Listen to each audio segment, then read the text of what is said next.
Before we go to the word of God, shall we all with one accord shout one hallelujah?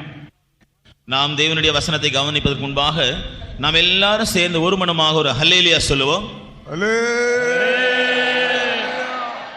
Praise be to God. தேவனுக்கு ஸ்தோத்திரம் உண்டாகட்டும். நாம் ஸ்தோத்திரம் கலுங்காக. Shall we all turn to Luke chapter 12 and let's read verse 32. எபிரேயர் 12ஆம் அதிகாரம் 32ஆம் வசனத்தை நாம் நம்முடைய வேதத்தில் திறந்து படிப்போம். ఎబ్రీ రాసిన పత్రిక 12వ అధ్యాయం మొదటి 3 వాక్యం చదువుకుందాం. లూకా 12ఆం అధికారం 32ఆం వచనం. లూకా 12వ అధ్యాయం మొదటి 3 వాక్యం. Luke chapter 12 verse 32. లూకా 12:32. లూకా 12 మొదటి 2 వచనం. Your father's good pleasure to give you the kingdom. பயப்படாதே சிறுமந்தை, உங்களுக்கு ராஜ்யத்தை கொடுக்க உங்கள் பிதா பிரியமாயிருக்கிறார். చిన్నమందా భయపడకుడి, మీకు రాజ్యం అనుగ్రహించుటకు మీ తండ్రికి ఇష్టమై ఉన్నది. Here we see what Jesus spoke while he was on this earth. இயேசு கிறிஸ்து இந்த பூமியில் இருந்த பொழுது அவர் என்ன சொன்னார் என்கிற ஒரு விஷயத்தை இங்கே நாம் பார்க்கிறோம். యేసు ప్రభు ఈ లోకంలో ఉంటున్నప్పుడు చెప్పిన ఒక మాటను మనం ధ్యానిస్తున్నాము. He says, fear not little flock. அவர் சொன்னார், பயப்படாதே சிறு மந்தையே. చిన్న మంద భయపడకుడి, For it is your father's good pleasure to give you the kingdom. உங்களுக்கு ராஜ்யத்தை கொடுக்க உங்கள் பிதா பிரியமாக இருக்கிறார். మీకు రాజ్యం అనుగ్రహించుటకు తండ్రి అభిష్టమాయెను. Here he calls a group of people as little flock. இங்கே ஒரு கூட்ட ஜனத்தை அவர் சிறு மந்தையே என்று அழைக்கிறார். ఇక్కడ ఒక గుంపును చిన్న మంద అని పిలుస్తున్నారు. And he says that he is going to give them the kingdom. அது மாத்திரமல்ல, அவர்களுக்கு ஒரு ராஜ்யத்தை தருவேன் என்றும் அவர் சொல்கிறார். అది మాత్రమే కాదు, వారికి ఒక రాజ్యం ఇస్తానని చెప్పుచుంటున్నారు. Sometimes we tend to look at things from the human point of view. நாம் மனுஷிகமான விதத்தில் இதை குறித்து நாம் கவனிக்கும் பொழுது, మనం మనుష్య రీతిగా కొన్ని కార్యములు చూచినప్పుడు We may think that God does not have enough place in his kingdom, that's why he is choosing a little flock. தேவனுக்கு அவருடைய ராஜ்யத்தில் போதுமான இடமில்லை, ஆகவே தான் அவருடைய ராஜ்யத்தை கொடுக்கும்படியாக ஒரு சிறு மந்தையை தெரிந்து கொண்டார் என்று நாம் நினைக்கலாம். దేవుడు ఒక రాజ్యం నివ్వక ముందుగాను ఆ రాజ్యం నిమిత్తమై ఒక చిన్న మందను ఏర్పాటు చేసుకున్నట్లుగా మనం గ్రహిస్తున్నాం. But that's not the truth. ஆனால் அது அப்படி உண்மை அல்ல. అది అలాగూ కాదు, యథార్థం కాదు. Because in 1 Timothy chapter 2 verse 4 we read that God desires that all should be saved and all must come to the knowledge of the truth. நாம் 1 தீமோத்தேயு 2ஆம் அதிகாரம் 4ஆம் வசனத்திலே படிக்கும் பொழுது, எல்லா மனுஷரும் ரட்சிக்கப்படவும் சத்தியத்தை அறிகிற அறிவை அடையவும் தேவன் சித்தமுள்ளவராக இருக்கிறார் என்று படிக்கிறோம். 1 తిమోతి 2వ అధ్యాయం 4వ వచనం మనం చదివినట్లయితే, మనుషులు రక్షణ పొంది సత్యం గురించి అనుభవ జ్ఞానం పొందవలని అందరూ రక్షింపబడ్డ దేవుని యొక్క చిత్తమని గ్రహిస్తున్నాం. God is great and God is almighty. தேவன் மிக பெரியவர், தேவன் சர்வ வல்லவர். దేవుడు శక్తి సర్వశక్తి గల దేవుడైంచున్నాడు. And we are just a small creation in his sight. அவருடைய பார்வையிலே நாம் மிக சிறிய ஒரு சிருஷ்டியாக இருக்கிறோம். ఆయన యొక్క దృష్టిలో మనము మిక్కిలి అల్పమైన సృష్టి అయించున్నాము. So it is wrong to think that it is impossible for God to accommodate all the people in the world. ஆகவே உலகம் முழுவதில் இருக்கிற எல்லா ஜனங்களையும் தன்னுடைய ராஜ்யத்திலே சேர்த்துக் கொள்ள தேவனால் முடியாது என்பதை நம்புவது தவறான ஒரு காரியம். లోకమంతా కూడా భూమి మీద మనుషులందరూ కూడా తన రాజ్యంలో చేర్చుకోవడం అది కష్టతరమేమో అని తలంచడము అది సరైనది కాదు. Praise be to God. தேவனுக்கு ஸ்தோத்திரம் உண்டாகட்டும். దేవుని నామ స్తోత్రం కలుగాక. From this we must understand certain things. இதிலிருந்து நாம் சில காரியங்களை விளங்கிக் கொள்கிறோம். వీటి విషయంలో కొన్ని కార్యములు తెలుసుకుంటున్నాము. God desires that all should be saved and all must come to the knowledge of the truth. தேவன் எல்லாரும் ரட்சிக்கப்பட வேண்டும் என்றும் சத்தியத்தை அறிகிற அறிவை அடைய வேண்டும் என்றும் விரும்புகிறார். మనుషులందరూ రక్షణ పొంది సత్యం గురించిన అనుభవ జ్ఞానం తెలుసుకోవాలని దేవుడు కోరుకుంటున్నాడు. But when we look at how God created man, ஆனால் தேவன் எவ்விதமாய் மனுஷனை சிருஷ்டித்தார் என்கிறதை நாம் பார்க்கும் பொழுது, మానవుని దేవుడు ఎలాగో సృష్టించినాడని మనం చూసినప్పుడు we read that God created man in his own image and likeness. தேவன் அவருடைய சாயலின்படியும் அவருடைய ரூபத்தின்படியும் மனுஷனை சிருஷ்டித்தார் என்று நாம் அறிந்திருக்கிறோம். దేవుడు తన యొక్క స్వరూపమును తన యొక్క పోలిక చొప్పున నరుని సృజించినట్లుగా చదువుతున్నాం. That means every quality in God was found in man when God created him. அதன் அர்த்தம் என்னவென்றால் தேவன் மனுஷனை அவரை போல சிருஷ்டித்த பொழுது அவருடைய ஒவ்வொரு குணாதிசயமும் மனுஷனுக்குள்ளே அப்படியே காணப்பட்டது. దాని అర్థం ఏమనగా దేవుడు మానవుని సృష్టించినప్పుడు దేవునిలో ఉన్న ఒక్కొక్క గుణ లక్షణములు కూడా మానవుల్లో కలగజేసి ఉంటున్నాడు. And the final destination for man was God and God himself. மனுஷன் சென்று அடையக்கூடிய கடைசியான இடம் தேவனாகவே இருந்தது. మానవుని యొక్క చివరి యొక్క పరిస్థితి ఎలాగ మార్చబడుతుందంటే దేవుడు దేవుడిగా మార్చబడుతున్నాడు. We read that God's purpose was that man should dwell with God and God should dwell with man. தேவன் மனுஷனை பற்றிய தேவனுடைய நோக்கம் என்னவென்றால் மனுஷன் தேவனோடு வாசம் செய்ய வேண்டும், தேவன் மனுஷனோடு வாசம் செய்ய வேண்டும் என்பதுதான். మానవుని పట్ల దేవునికి ఉన్న ఉద్దేశం ఏమనగా దేవుడు మానవునితో జీవించాలి, మానవుడు దేవునితో జీవించాలని. For that purpose man has to rise up to the very standard of God. அதற்காக தேவன் இருக்கிற அதே அளவிற்கு மனுஷன் வளர்ந்து உயர வேண்டியதாக இருந்தது. దాని నిమిత్తమై దేవుడు మనిషిని ఆ యొక్క నేలలో నుంచి పైకెత్తి ఉంచినాడు. Man must possess every good thing that is found in God. தேவனில் காணப்படுகிற ஒவ்வொரு நன்மையான காரியத்தையும் மனுஷன் சுதந்தரித்துக் கொள்ள வேண்டியதாக இருந்தது.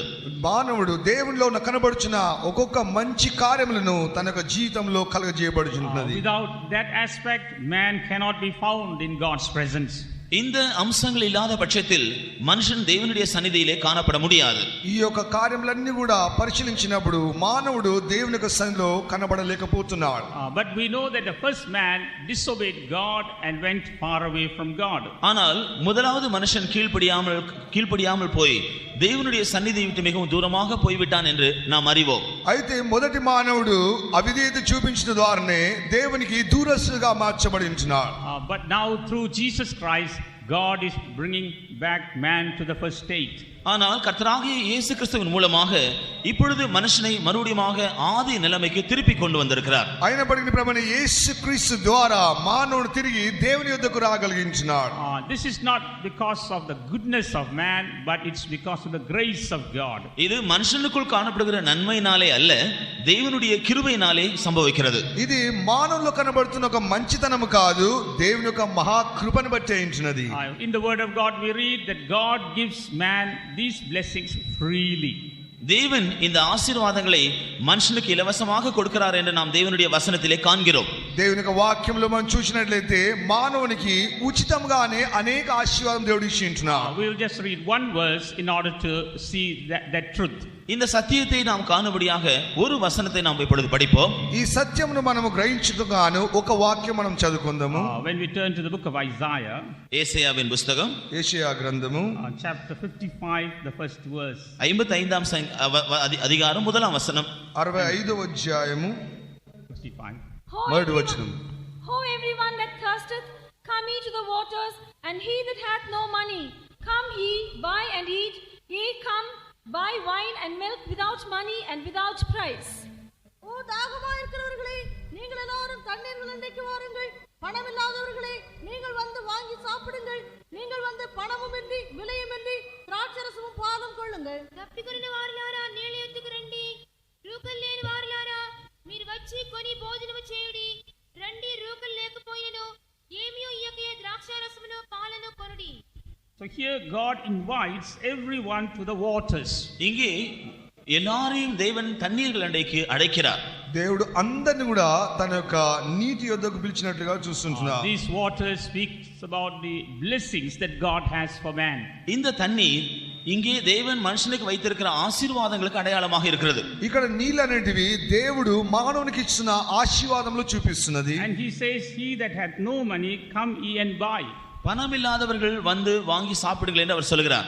రూకం లేని వారులారా మీరు వచ్చి భోజనమును చేయుడి. All the blessings of God are given to us freely. தேவனுடைய எல்லா ஆசீர்வாதங்களும் இலவசமாக நமக்கு கொடுக்கப்படுகின்றன. దార్థం ఏమనగా దేవుని యొక్క ఆశీర్వాదములన్నీ కూడా ఉచితంగానే అనుగ్రహిస్తున్నాడు. Here we see the blessings of God are compared to water.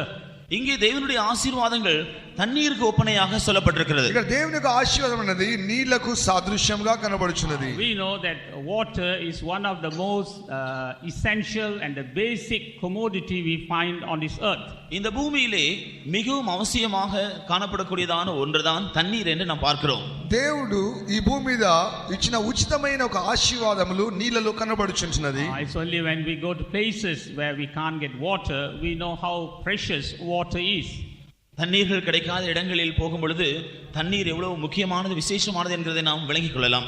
ఎడారి ప్రాంతంలో దూర ప్రాంతంలో చూసినట్లయితే నీళ్ళ యొక్క ప్రాముఖ్యత ఏందో మనకు గ్రహించగలుగుతున్నాం. So also God's blessings are very essential for every man. ஆகவே ஒவ்வொரு மனிதனுக்கும் தேவனுடைய ஆசீர்வாதங்களும் கூட மிகவும் இன்றியமையாதவைகள். ఒక్కొక్క మానవ నిమిత్తమై దేవుని యొక్క ఆశీర్వాదం అనేటివి ఈ దినం కూడా అనుగ్రహింపబడుచున్నవి. And here what is the quality that God expects in man so that he may give him this water? இந்த தண்ணீரை தரும்படியாக மனுஷனிடத்திலே தேவன் எதிர்பார்க்கிற தகுதி என்ன? ఈ నీళ్లు మానవునికి అనుగ్రహించగాను మానవునికి జీవితంలో ఉన్న యోగ్యతలు ఏమైంచినవి? Here the word of God says everyone that thirsteth. இங்கே தேவனுடைய வசனம் சொல்கிறது தாகமா இருக்கிற ஒவ்வொருவனும் దప్పికొని వారులారా అని ఒక్కొక్కరిని పిలుస్తున్నారు. It is the thirst that is necessary in us.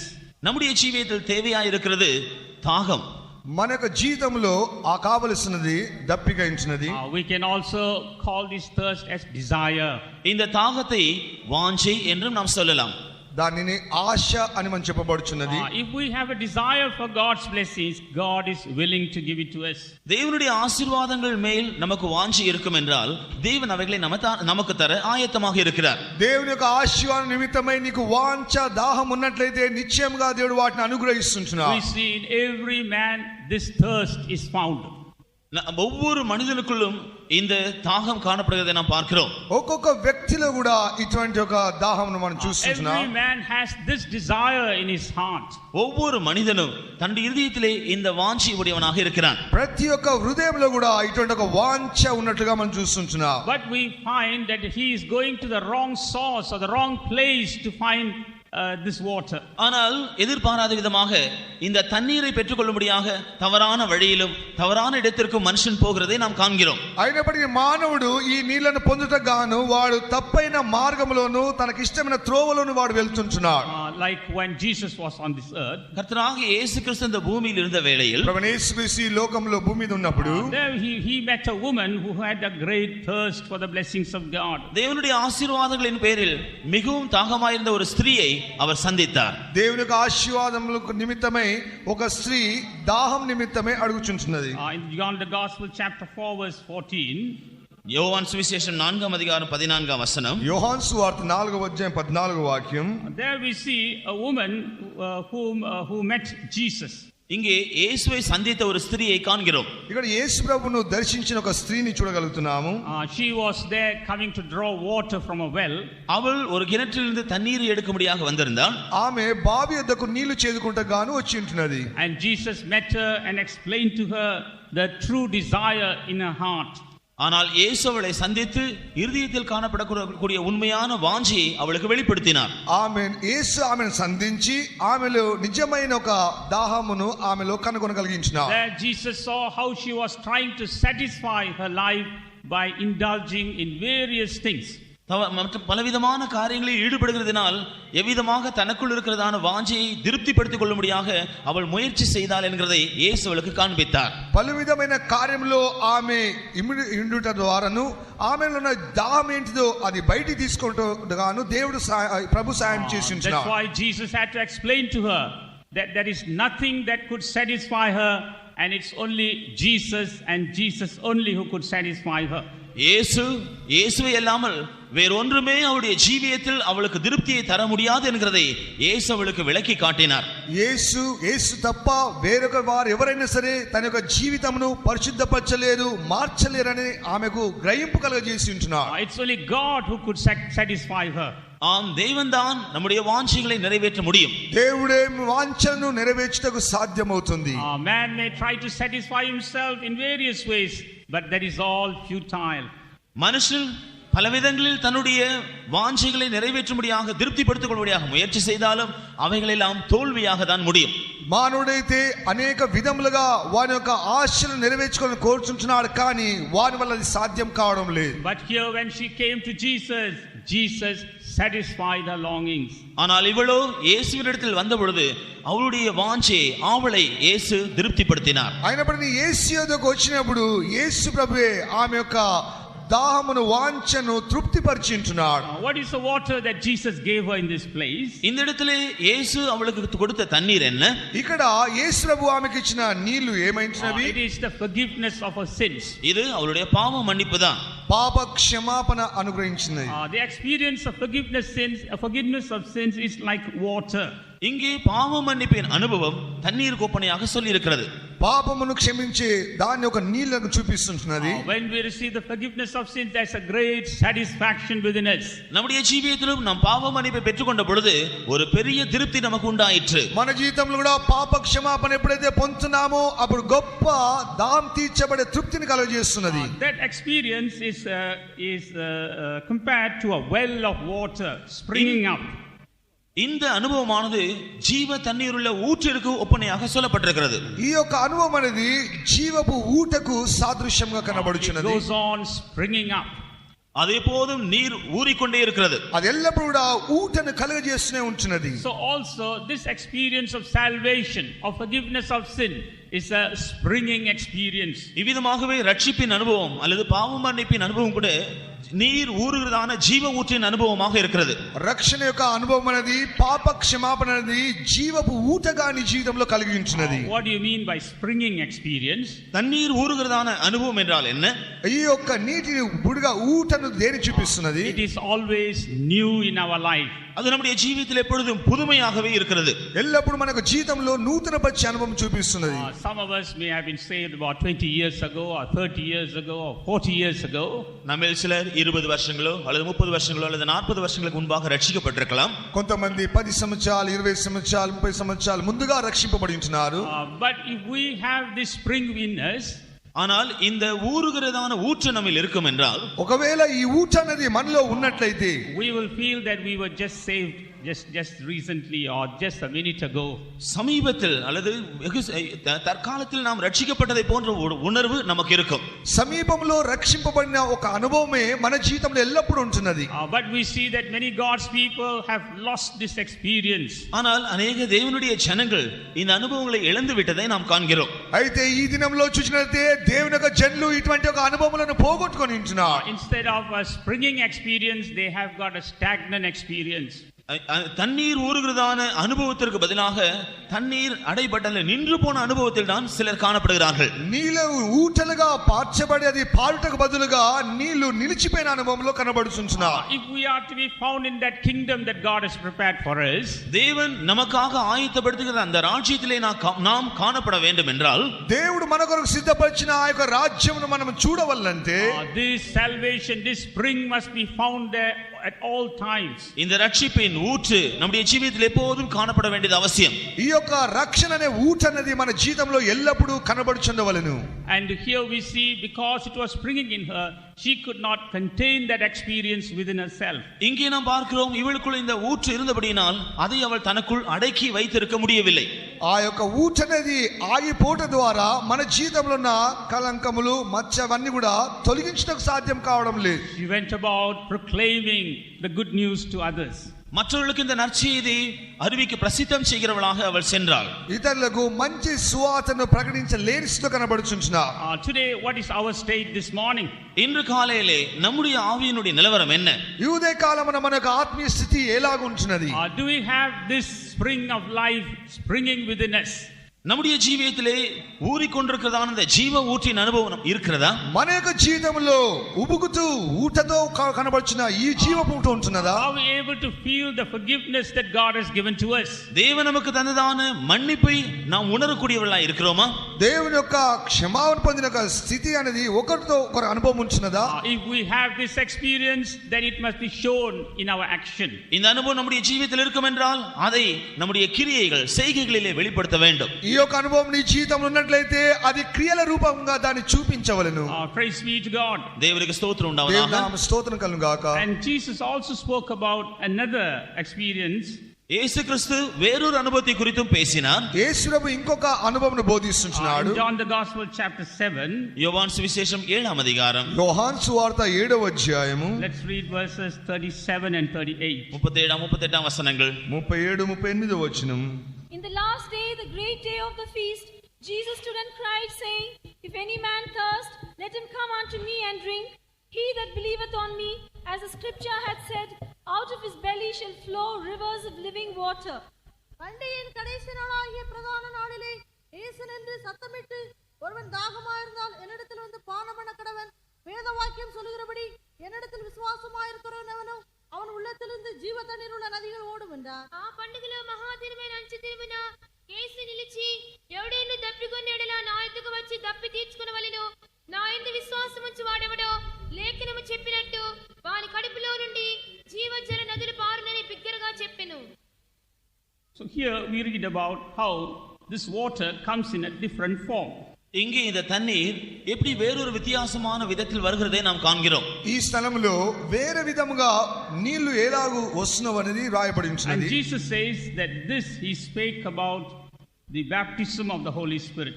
இயேசு தம்மை விசுவாசிக்கிறவர்கள் பரிசுத்தாவியை பெற்றுக்கொள்வதை பற்றி இப்படி சொன்னார். విశ్వాసం ద్వారా పరిశుద్ధాత్మ పొందే అనుభవమును యేసు ప్రభు ఇక్కడ బోధిస్తున్నాడు. If any man thirst, let him come unto me and drink. ஒருவன் தாகமாயிருந்தால் அவன் என்னிடத்தில் வந்து பானம் பண்ண கடவன். ఎవడైనా దప్పికొనేలా నా యొద్దకు వచ్చి దప్పి తీర్చుకొనవలెను. He that believeth on me, as the scripture has said, out of his belly shall flow rivers of living water. வேத வாக்கியம் சொல்லுகிறபடி என்னிடத்தில் விசுவாசமாய் இருக்கிறவன் எவனோ அவனுடைய உள்ளத்திலிருந்து ஜீவ தண்ணீருள்ள நதிகள் ஓடும். నా యందు విశ్వాసం ఉంచు వాడెవడో లేఖనము చెప్పినట్టు వాని కడుపులో నుండి జీవ జల నదులు పారునని బిగ్గరగా చెప్పెను. Here we see how rivers of living waters flows out of our heart. நம்முடைய இருதயத்திலிருந்து எவ்விதமாக ஜீவ தண்ணீருள்ள நதிகள் புறப்பட்டு ஓடுகின்றன என்று இங்கே காண்கிறோம். ఇక్కడ మన హృదయంలో నుంచి ఎలాగూ జీవ నదులు పారుతున్నవనేది మనం చూడగలుగుతున్నాం. This he spake about the baptism of the Holy Spirit. இது பரிசுத்தாவியின் ஞானஸ்நானத்தை குறித்து இயேசு சொன்ன விஷயம். ఇది పరిశుద్ధాత్మతో కూడిన బాప్తిసంను బోధిస్తున్నది. When the baptism of the Holy Spirit comes into us, we see rivers. It's not just a well, it's not just a spring, it's rivers of living water. பரிசுத்தாவின் அபிஷேகம் நம்மிடத்தில் வரும்பொழுது அது ஒரு ஊற்றின் அனுபவம் மாத்திரமல்ல, அல்லது ஒரு கிணற்றின் அனுபவம் கூட அல்ல, அது பாய்ந்தோடுகிறதான ஜீவ தண்ணீர் உள்ள நதிகளின் அனுபவமாய் இருக்கிறது. పరిశుద్ధాత్మ బాప్తిసం పొందిన వెంటనే అదొక ఊటను కలుగజేయడం మాత్రమే కాదు, ఆ ఊట పారి నదుల వరే పారబడుతున్నది. First, when we are saved, we have a spring within us. நாம் ரட்சிக்கப்படும் பொழுது நம்முடைய ஜீவியத்தில் ஊற்றின் அனுபவம் உண்டாகிறது. రక్షింపబడినప్పుడు మొట్టమొదట మనకు ఊట అనుభవం కలుగుచున్నది. When we receive the baptism of the Holy Spirit, we have rivers flowing out of us. நாம் பரிசுத்தாவை பெறும் பொழுது ஜீவ தண்ணீருள்ள நதிகள் நம்மிலிருந்து ஓடுகிற அனுபவத்தை பெற்றுக்கொள்கிறோம். పరిశుద్ధాత్మ బాప్తిసం పొందినప్పుడు జీవజల నదులు పారుతున్నట్టుగా చూస్తున్నాం. And Jesus spoke about it in another place also about this experience. இந்த அனுபவத்தை குறித்து இயேசு இன்னும் வேறொரு இடத்திலும் சொல்லி இருக்கிறார். ఈ అనుభవం పొందిన యేసు ఇంకో వేరే విధంగా చెప్తున్నాడు. That's in John the Gospel chapter 10 verse 10.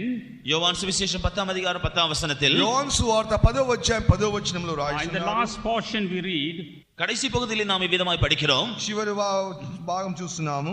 I am come that they might have life and that they might have it more abundantly. நானோ அவைகளுக்கு ஜீவன் உண்டாயிருக்கும், அது பரிபூர்ணப்படவும் வந்தேன். నేను జీవం ఇచ్చుటకును సమృద్ధి గల జీవం కలుగుటకును నేను వచ్చితినని చెప్తున్నాడు. First he says, I am come that they might have life. அவர் முதலாவதாக சொல்கிறார், அவைகளுக்கு ஜீவன் உண்டாயிருக்கும்படி நான் வந்தேன் என்று. మొట్టమొదటి చెప్తున్నాడు జీవం కలగజేయటకు వచ్చినానని. Before we were saved, we were dead in sin and trespasses. நாம் ரட்சிக்கப்படுவதற்கு முன்பாக அக்கிரமங்களிலும் பாவங்களிலும் மரித்திருந்தோம்.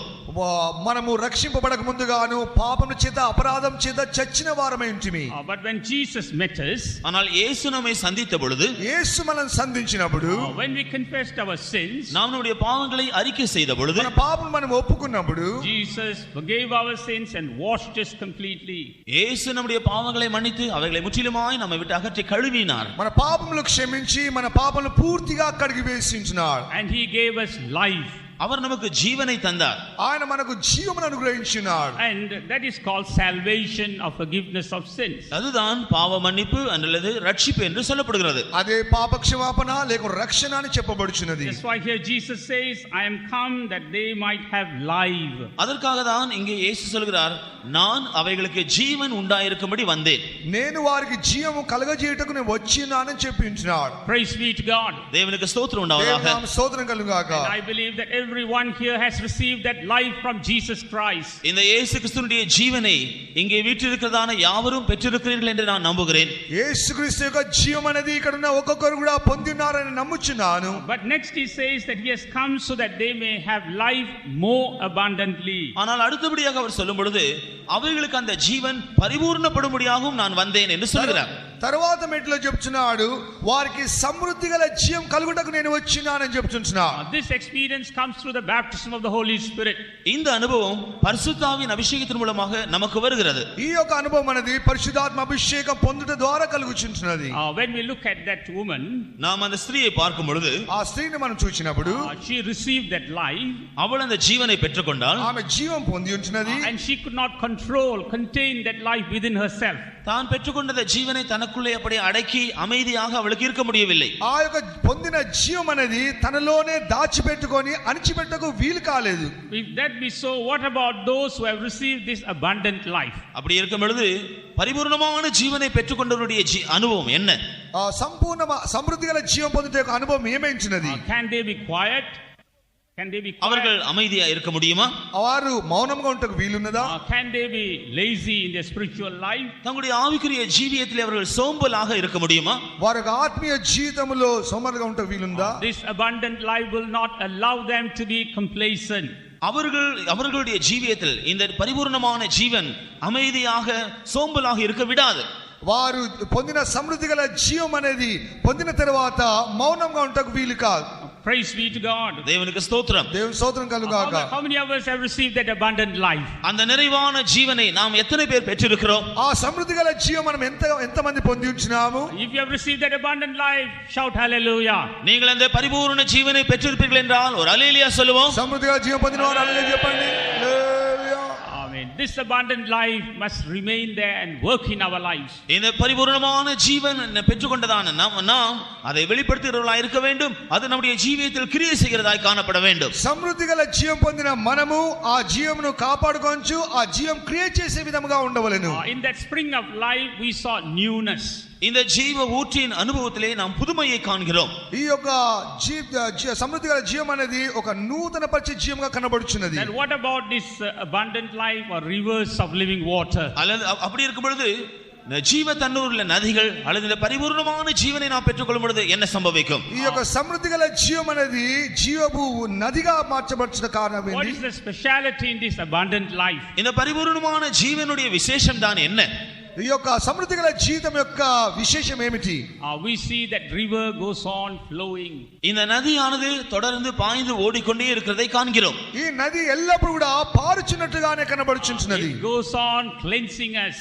அது நம்மை சுத்திகரித்துக் கொண்டே இருக்கிறது. అది ఎల్లప్పుడూ మనల్ని శుద్ధీకరిస్తూనే ఉంటున్నది. It's a great work of cleansing within our soul and spirit. நம்முடைய ஆவியிலும் ஆத்மாவிலும் ஒரு பெரிதான சுத்திகரிப்பின் வேலை நடக்கிறது. మన ప్రాణాత్మలో ఎల్లప్పుడూ కూడా అది శుద్ధీకరణ కలుగజేస్తూనే ఉంటున్నది. There we see even our body is being cleansed. நம்முடைய சரீரமும் கூட இந்த நதியினாலே சுத்திகரிக்கப்படுகிறதை காண்கிறோம். మన శరీరం కూడా ఈ నది వలన శుద్ధీకరించడం మనం చూడగలుగుతున్నాం. In the Old Testament time when we look at certain sacrifices, நாம் பழைய ஏற்பாட்டு காலத்திலே செலுத்தப்பட்ட சில பலிகளை பார்க்கும் பொழுது పాత నిబంధన కాలంలో కొన్ని బలులను మనం చూచినట్లయితే they were told to cleanse a sacrifice in running water. அவர்கள் ஓடுகிறதான தண்ணீரிலே அந்த பலியை கழுவ வேண்டும் என்று சொல்லப்பட்டார்கள். పారుచున్న నీళ్ళలో ఆ నదిలోనే ఈ బలులను కడిగినట్టుగా మనం చూస్తున్నాం. Not in stagnant water. தேங்கி நிற்கிறதான தண்ணீரிலே அதை கழுவக்கூடாது. నిలువగా ఉన్న నీళ్ళలో వాటిని కడవడం లేదు. That shows that every day we go from holiness to holiness, righteousness to righteousness. இது ஒவ்வொரு நாளும் நாம் பரிசுத்தத்திலிருந்து பரிசுத்தத்திற்கும் நீதியிலிருந்து நீதிக்கும் நாம் கடந்து செல்கிற அனுபவத்தை காண்பிக்கிறது. ఇవన్నీ కూడా పరిశుద్ధత నుంచి పరిశుద్ధతను, నీతి నుంచి నీతికి వెళ్ళే ఒక అనుభవమును బోధిస్తున్నది. That's why even Saint Paul says that we as the New Testament church are being sanctified by the Holy Spirit. ஆகவேதான் பரிசுத்த பவுல் சொல்கிறார், புதிய ஏற்பாடு சபையாராகிய நாம் పరిశుద్ధావినాలే పరిశుద్ధమాకబడుகிறோம் என்று சொல்கிறார். అందువరకే కొత్త నిబంధన సంఘమైన మనం కూడా పరిశుద్ధాత్మ చేత పరిశుద్ధపరచబడుచున్నారని పిలువబడుచున్నాం. We must have this rivers of living water working in our life. நம்முடைய ஜீவியத்திலே இந்த ஜீவ தண்ணீருள்ள நதிகள் கிரியை செய்கிற அனுபவம் காணப்பட வேண்டும். ఈ జీవ నది అనేది నది వలె పారుచు మన యొక్క జీవితంలో పరిశుద్ధపరుస్తున్న అనుభవం కలుగజేస్తున్నది. Praise be to God. దేవునికి స్తోత్రం ఉండాలి. నామ స్తోత్రం కలుగాక. There is also another water that we read in the word of God. దేవునియ వచనத்திலே తన్నీரை పற்றி వేరొక అనుభవத்தை பார்க்கிறோம். దేవుని యొక్క వాక్యంలో నీళ్ళను గురించి ఇంకొక అనుభవం చూస్తున్నాము. In Revelation chapter 21, வெளிப்படுத்தின விசேஷம் 21ஆம் அதிகாரம், ప్రకటన గ్రంథం 22వ అధ్యాయము verses 6 and 7. 6 7 వచనங்கள். 6-7 వాక్యములు. And he said unto me, It is done. I am Alpha and Omega, the beginning and the end. I will give unto him that is athirst of the fountain of the water of life freely. He that overcometh shall inherit all things, and I will be his God, and he shall be my son. அன்றியும் அவர் என்னை நோக்கி, ஆயிற்று, நான் அல்பாவும் ஒமேகாவும் ஆதியும் அந்தமுமாயிருக்கிறேன். தாகமாயிருக்கிறவனுக்கு நான் ஜீவ தண்ணீர் ஊற்றில் இலவசமாய் கொடுப்பேன். ஜெயம் கொள்கிறவன் எல்லாவற்றையும் சுதந்தரித்துக் கொள்வான். நான் அவன் தேவனாயிருப்பேன், அவன் என் குமாரனாயிருப்பான். కార్యాన్ని నాతో ఇట్లనెను, సమాప్తమైనవి. నేనే అల్ఫాయు ఒమేగయు, అనగా ఆదియు అంతమునై ఉన్నవాడును. తప్పికొని వారికి జీవ జలముల బుగ్గలోని జలమును నేను ఉచితముగా అనుగ్రహించును. జయించువాడు వీటిని స్వతంత్రించుకొనును. నేను అతనికి దేవుడై ఉండును, అతడు నాకు కుమారుడై ఉండును.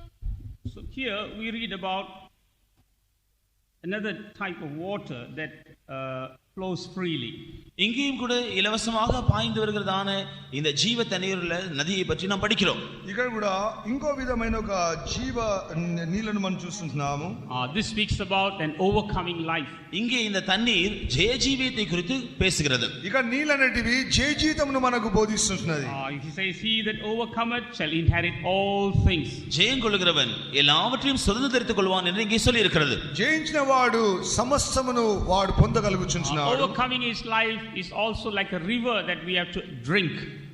ஜெய ஜீவியமும் கூட நாம் பருகக்கூடியதான பாய்ந்தோடுகிறதான தண்ணீரின் அனுபவமாக இருக்கிறது. జయ జీవితం అనేది కూడా మనము త్రాగుచు తృప్తి పడుచున్న ఒక జీవ నదులను బోధిస్తున్నది. In all these three experiences, இந்த எல்லா மூன்று அனுபவங்களிலும் ఇక్కడ మూడు అనుభవాలు మనం చూస్తున్నాం. first we need a thirst. முதலாவதாக நமக்கு தாகம் வேண்டும். మొట్టమొదట దప్పి కలుగుచున్నది. Earlier we saw that thirst could be a desire in our hearts. நாம் ஆரம்பத்திலே படித்தோம், இந்த தாகம் என்று சொல்வது நம்முடைய இதயத்தில் இருக்கிற வாஞ்சை தான் என்று படித்தோம். మొట్టమొదట మనం చదివినట్టుగా దప్పిక అనేది ఒక వాంఛను ఆశను చూపిస్తున్నది. Next we see we have to drink of that water. அடுத்தபடியாக நாம் அந்த தண்ணீரிலே குடிக்க வேண்டும், பருக வேண்டும் என்று படித்தோம். ఆ తర్వాత మనము ఆ యొక్క నీళ్లను త్రాగి ఒక అనుభవంలోకి మనం వచ్చించున్నాం. What do you mean by drinking? அதை பருகுவது, குடிப்பது என்றால் என்ன, அர்த்தம் என்ன? త్రాగడం అనే ఒక అనుభవం ఏమైంచినది? That means making it our own by faith. நாம் விசுவாசத்தினாலே அதை நாம் பருகுவது. అది విశ్వాసం ద్వారా మనం త్రాగే అనుభవం బోధిస్తున్నది. Possessing it by faith. விசுவாசத்தினால் நாம் புதுப்பிக்கப்படுவது. విశ్వాసం ద్వారా మనం స్థిరపడే అనుభవం బోధిస్తున్నది. All God's blessings are by faith. தேவனுடைய எல்லா ஆசீர்வாதங்களும் விசுவாசத்தினாலே தான் கிடைக்கும். దేవుని యొక్క ఆశీర్వాదములన్నీ కూడా విశ్వాసం ద్వారానే దొరుకుచున్నది. Praise be to God. தேவனுக்கு ஸ்தோத்திரம் உண்டாகட்டும். స్తోత్రం కలుగుగాక. God gives all these blessings freely according to God's word. தேவன் அவருடைய வார்த்தையின்படியே இலவசமாகவே இந்த எல்லா ஆசீர்வாதங்களையும் கொடுக்கிறார். దేవుడి ఆశీర్వాదమన్నీ కూడా ఉచితంగానే మనకు అనుగ్రహించి ఉంటున్నాడు. Here we see the third experience of the water is an overcoming life. தண்ணீருடைய மூன்றாவது அனுபவத்தை குறித்து இங்கே நாம் ஜெய ஜீவியம் என்று பார்க்கிறோம். నీళ్ళలో మూడో అనుభవమునే జయ జీవితం మనం ఎదురు చూస్తున్నాం. Here God expects every one of us to become an overcomer. இங்கே இங்க இருக்கிற ஒவ்வொருவரும் ஜெயாளிகளாக இருக்க வேண்டும் என்று தேவன் எதிர்பார்க்கிறார். ఇక్కడ ఒక్కొక్కరు కూడా దేవుడు మనల్ని జయశాలిగా మారవాలని ఎదురు చూస్తున్నాడు. There are many things that were keeping us bound in the past. கடந்த நாட்களிலே நம்மை கட்டி வைத்திருந்த अनेक காரியங்கள் இருந்திருக்கலாம். గత కాలంలో మన జీవితంలో అనేక నిలువైన కార్యములు ఉండవచ్చును. And we have been delivered from many of those things. அவைகளில் பல விஷயங்களிலிருந்து நாம் விடுதலையாக்கப்பட்டும் இருக்கலாம். వాటన్నిటిలో నుంచి విడుదల పొందవాలని మనం వాంఛిస్తున్నాము. But there may be things that we may have to overcome. இன்னும் நாம் ஜெயம் எடுக்க வேண்டிய சில காரியங்கள் உள்ளன. ఇంకను కొన్ని జయం పొందవలసిన కార్యములు ఉంచునవి. Not only in action, even in our thoughts there are things that we have to overcome. கிரியைகளினாலே மாத்திரமல்ல நம்முடைய சிந்தையிலும் கூட நாம் ஜெயம் எடுக்க வேண்டிய பல விஷயங்கள் உள்ளன. మన యొక్క జీవితంలో తలంపులు ఆలోచనలు కూడా జయం పొందే ఒక అనుభవం అవసరమైనది. Sometimes in actions we may be all right. சில வேளையில் நம்முடைய கிரியைகளிலே நாம் நன்றாக காணப்படலாம். కొన్ని పర్యాయాలు మనము క్రియలలో మనము బాగానే కనబడుచున్నాము. But in our thoughts we may be defeated. ஆனால் நம்முடைய எண்ணங்களிலோ நினைவுகளிலோ நாம் தோல்வி அடைந்தவர்களாய் இருப்போம். అయితే మన తలంపులో అనేక పర్యాయాలు అపజయం పొందిన వారముగా కనబడుచున్నాం. We are to become that part of that little flock that Jesus spoke about. ஆனால் இயேசு பேசினதான அந்த சிறு மந்தையினுடைய ஒரு பகுதியாய் அங்கமாய் நாம் இருக்க வேண்டும் என்றால், అయితే యేసు మాట్లాడిన ఆ చిన్న మంద యొక్క ఒక భాగం మనం చూసినట్లయితే God wants us to have an overcoming life even in our thoughts. நம்முடைய ஜீவியத்திலே நாம் ஜெயாளிகளாய் காணப்பட வேண்டும் என்று தேவன் விரும்புகிறார். మనము జయశాలిగా మారుట దేవుడు కోరుకుంటున్నాడు. In Romans chapter 2 verse 16 we read how God judges even the secrets of man.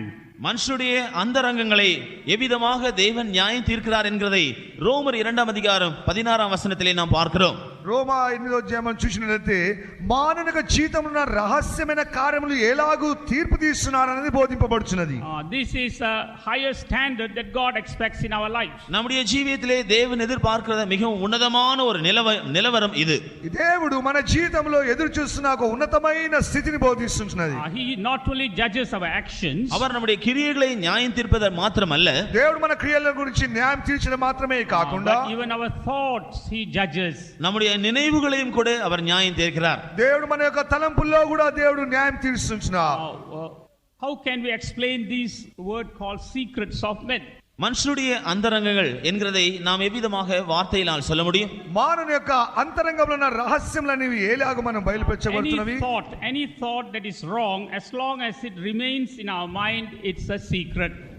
தவறாக இருக்கிறதான எந்த நினைவானாலும் சரி, அது நம்முடைய மனதிலே இருக்கும் வரையிலும் அது அந்தரங்கம் என்று சொல்லப்படுகிறது. తప్పైన ఏ ఆలోచన అయినప్పుడు సరే అది మన అంతరంగంలో ఉన్నట్లయితే అది రహస్యంగా కనబడుచున్న కార్యమై ఉంటున్నది. But when we confess it with our mouth, ஆனால் அவைகளை நாம் நம்முடைய வாயிலே அறிக்கை செய்யும் பொழுது, ఎప్పుడైతే మన నోటితో దాన్ని ఒప్పుకుంటున్నామో it is no more a secret. அது இனி அந்தரங்கமாய் ரகசியமாய் இருக்காது. అది ఇంకను రహస్యంగా ఉండకు వీలు కాదు. In this manner we are able to put out the secret even while we are on this earth. ஆகவே நாம் இந்த பூமியில் இருக்கும் பொழுதே இப்படி அந்தரங்கங்கள் இல்லாத ஒரு நிலைமையிலே வர முடியும். ఈలాగునే మన భూమి మీద ఉన్నప్పుడే మన అంతరంగంలో ఉన్న ప్రతి రహస్యమును మనం బయటపడవేయవలసి ఉంటున్నది. When we confess our thoughts or wrong thoughts, we are judging them. நாம் நம்முடைய தவறான எண்ணங்களை அறிக்கை செய்யும் பொழுது நாமே அவைகளை நியாயம் தீர்க்கிறோம். మనలో ఉన్న ఆ యొక్క తప్పైన ఆలోచనలన్నీ కూడా మనం తీసి బయట పారవేసినప్పుడు మనమే వాటికి న్యాయం తీరుస్తున్నాం. And by that we are clearing ourselves of all secrets. இதன் மூலமாக எல்லா விதமான அந்தரங்கமான காரியங்கள், ரகசியமான காரியங்களிலிருந்து நாம் நம்மை சுத்திகரித்துக் கொள்கிறோம், விடுவித்துக் கொள்கிறோம். ఈ విధముగానే ఒక్కొక్క కార్యము అంతరంగంలో ఉన్న కార్యములన్నీ కూడా శుద్ధీకరించినప్పుడు వాటిని మనం బయటికి తీసుకొని వస్తున్నాం. In the book of Ephesians we read that all things that are kept secret are darkness. நாம் எபேசியர் நிருபத்திலே அந்தரங்கத்தில் காணப்படுகிற சகல காரியங்களும் இருளில் இருக்கின்றன, அந்தகாரத்தில் இருக்கிறது என்று நாம் படிக்கிறோம். ఎఫెసీ రాసిన పత్రికలో మనం చూసినట్లయితే అంతరంగంలో ఉన్న కార్యములన్నీ కూడా అది చీకటి క్రియలని చెప్పబడుచున్నవి. But anything that is brought to the light, it is no more darkness. ஆனால் வெளியரங்கமாக கொண்டு வரப்பட்டவைகள் ஒன்றும் ரகசியமாக இல்லை. అయినప్పటికీ వాటిని వెలుగులో తీసుకున్నట్లయితే అది రహస్యమైనదిగా కనబడడం లేదు. When we read in Ephesians chapter 5 verse 13, எபேசியர் 5 அதிகாரம் 13 வசனத்தில் நாம் அதை பார்க்கிறோம். ఎఫెసీ రాసిన పత్రిక 5వ అధ్యాయము 12వ వాక్యం. But all things that are reproved are made manifest by the light, For whatsoever doth make manifest is light. அவைகளெல்லாம் கடிந்து கொள்ளப்பட்டு வெளிச்சத்தினால் வெளியரங்கமாகும், வெளியரங்கமாக்குகிறதெல்லாம் வெளிச்சமாயிருக்கிறது. సమస్తమును ఖండింపబడి వెలుగు చేత ప్రత్యక్షపరచబడును. ప్రత్యక్షపరచునది ఏదో అది వెలుగే కదా. So all things whatsoever that make manifest is light. ஆகவே வெளிச்சத்தினால் வெளியரங்கமாக்கப்படுகிறவைகள் எல்லாம் வெளிச்சமாயிருக்கிறது. సమస్తమును ఖండింపబడినది అది వెలుగు చేత ప్రత్యక్షపరచబడును. So one aspect of overcoming life is to see that our thoughts are not evil. Our thoughts, we are not defeated in our thoughts. ஜெய ஜீவியத்தினுடைய ஒரு அம்சம் என்னவென்றால் நாம் தவறான எண்ணங்களினாலே மேற்கொள்ளப்படாமல் இருப்பதுதான். జయ జీవితంలో ఒక అంశం ఏమనగా మన యొక్క ఆలోచనలో జయం పొందవలసిన కార్యములు బోధిస్తున్నది. First we have to clear ourselves of all secrets. முதலாவதாக அந்தரங்கமான சகல காரியங்களிலிருந்து நாம் நம்மை சுத்திகரித்துக் கொள்ள வேண்டும். మొట్టమొదట మన యొక్క రహస్యమైన కార్యములన్నీ కూడా ఖండించి దాన్ని పరిశుద్ధపరచుకొనవలెను. Next we see there must be a wall to prevent any wrong thing from entering into our thoughts. அது மாத்திரமல்ல, இரண்டாவதாக நம்முடைய எண்ணங்களிலும் கூட நமக்கு விரோதமாய் போராடுகிற எல்லா எண்ணங்களையும் நாம் ஜெயம் எடுக்கிறவர்களாக இருக்க வேண்டும். మనం అది మాత్రమే కాకుండా మన యొక్క తలంపులన్నీ కూడా అది జయం పొందే విధముగా ఉండినట్లు అది తిరిగి రాకుండా మనం చూసుకోవలెను. That's one reason why God has given us the baptism of the Holy Spirit. பரிசுத்த ஆவியை தேவன் நமக்கு தந்திருக்கிறதான ஒரு காரணம் என்னவென்றால், పరిశుద్ధాత్మ అభిషేకం మనకి ఇచ్చిన ఒక కారణం ఏమనగా, the word of God says that through the baptism of the Holy Spirit we are brought to a higher plane. நாம் இந்த பரிசுத்த அபிஷேகத்தின் மூலமாக ஒரு உன்னதமான ஸ்தானத்திற்கு நாம் கொண்டு வரப்பட்டிருக்கிறோம் என்று வேதம் சொல்கிறது. పరిశుద్ధాత్మ అభిషేకం ద్వారా ఒక ఉన్నతమైన స్థలంలోనికి మనం తీసుకొని రాబడి ఉంటున్నాం. The word of God says that we are risen with Christ. தேவனுடைய வசனம் சொல்கிறது நாம் கிறிஸ்துவுடன் கூட எழுப்பப்பட்டிருக்கிறோம். దేవుని యొక్క వాక్యం బోధిస్తున్నది మనం క్రీస్తుతో కూడా లేపబడి ఉంటున్నాం. Being risen with Christ, we have to look at those things that are at the right hand of God where Christ sitteth. நாம் கிறிஸ்துவோடு கூட எழுப்பப்பட்டவர்களாக இருப்போம் என்றால் கிறிஸ்து தேவனுடைய வலது பாரசத்தில் வீற்றிருக்கிற இடத்தில் உள்ள மேலானவைகளை தேடுகிறவர்களாக இருக்க வேண்டும். మనం క్రీస్తుతో కూడా లేపబడిన వారమని చెప్పినట్లయితే తండ్రి కుడిపార్శ్వం ఉన్న క్రీస్తు యొక్క స్థానంలోనికి మనము రావాల్సి ఉంటున్నది. Our desires must be upon those things that are at the right hand of God. நம்முடைய வாஞ்சைகள் எல்லாம் தேவனுடைய வலது பாரசத்தில் உள்ளவைகளின் மேல் காணப்பட வேண்டும். మన యొక్క ఒకే ఒక ఆశయం అనగా దేవుని యొక్క కుడిపార్శ్వంలో వెళ్ళి కూర్చోవలసిన అవసరం ఉంది. We should not be mindful about the things on this earth. நாம் இந்த பூமிக்குரிய காரியங்களை பற்றிய மனதுள்ளவர்களாக இருக்க கூடாது. మనం భూ సంబంధమైన కార్య విషయంలో మనసు కలిగిన వారముగా ఉండకూడదు.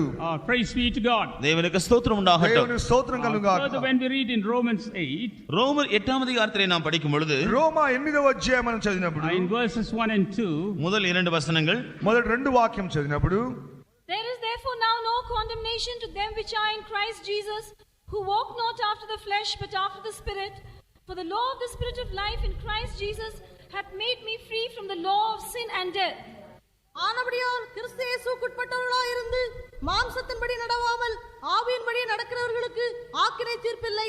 கிறிஸ்து இயேசுவினாலே ஜீவனுடைய ஆவியின் பிரமாணம் என்னை பாவம் மரணம் என்பவைகளின் பிரமாணத்தின்று విడుదలయాకితే. కాబట్టి ఇప్పుడు క్రీస్తు యేసునందున్న వారికి ఏ శిక్షా విధియు లేదు. క్రీస్తు యేసునందు జీవమునిచ్చు ఆత్మ యొక్క నియమము పాప మరణముల నియమము నుండి నన్ను విడిపించెను. ఎట్లనగా ధర్మశాస్త్రము దేని చేయజాలకపోయినో దాన్ని దేవుడు చేసెను.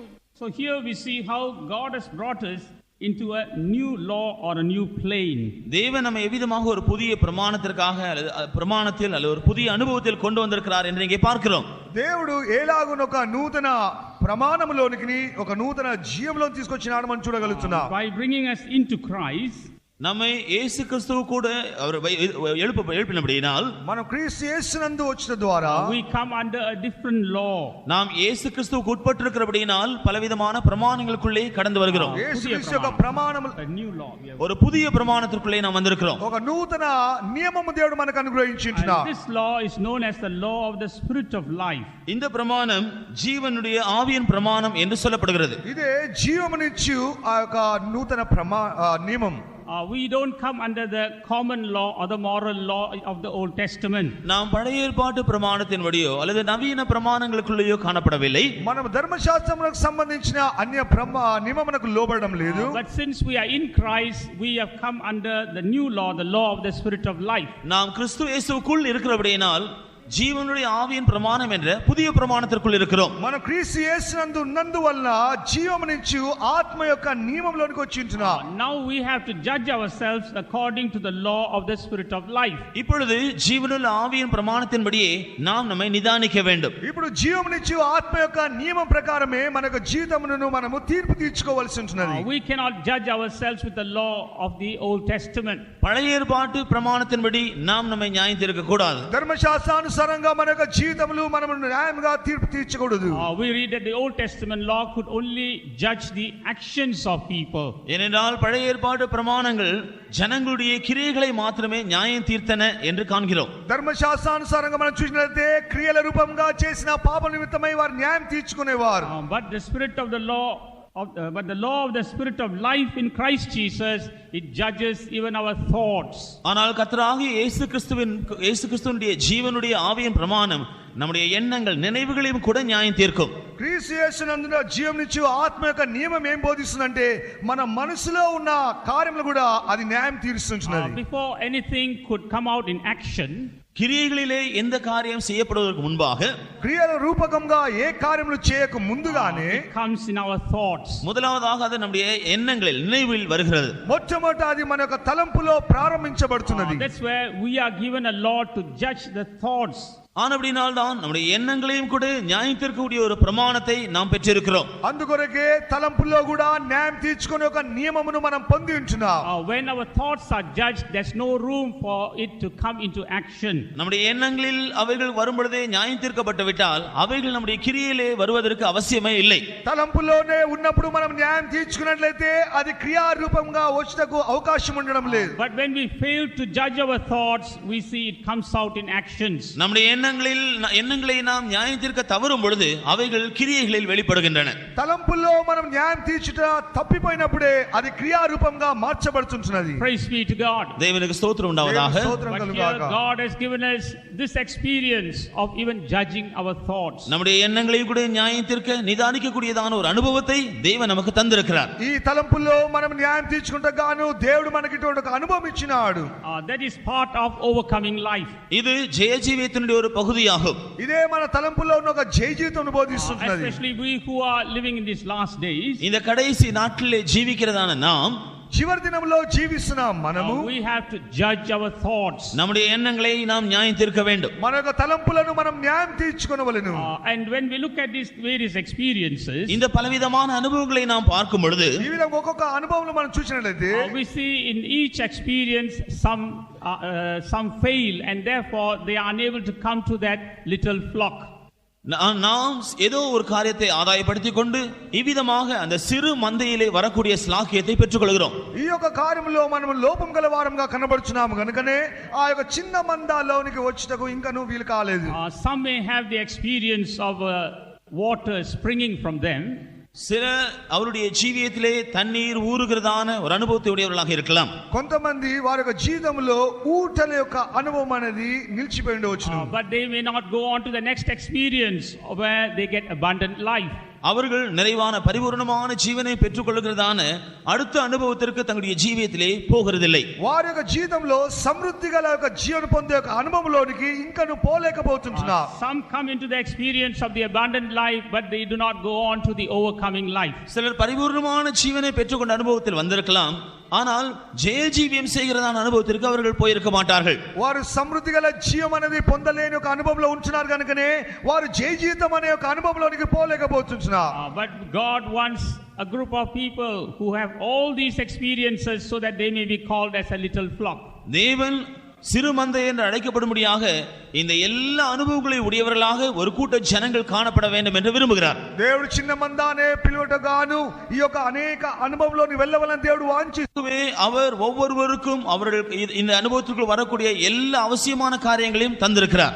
అందుకొరకే ఈ అనుభవంలోనికి వచ్చినగాను దేవుడు వారికి కావలసిన ప్రతి కార్యములను అనుగ్రహించుచున్నాడు. But each person according to their desire, according to their faith, they have to take these blessings out of the bounty of God. ஆனால் ஒவ்வொரு மனிதரும் தேவனுடைய இந்த நிறைவான காரியங்களிலிருந்து தங்களுடைய விசுவாசத்தின் மூலம் விசுவாசம் தங்களுடைய வாஞ்சைக்கு ஏற்றபடி அவர்கள் அதிலிருந்து எடுத்துக்கொள்ள வேண்டும். అయితే ఒక్కొక్క మానవుడు కూడా వాని యొక్క జీవితంలో ఈ సమృద్ధి గల దానిలో నుంచి విశ్వాసం ద్వారాను వారికున్న ఆశ ద్వారాను వాటన్నిటిని పొందుకొనవలెను.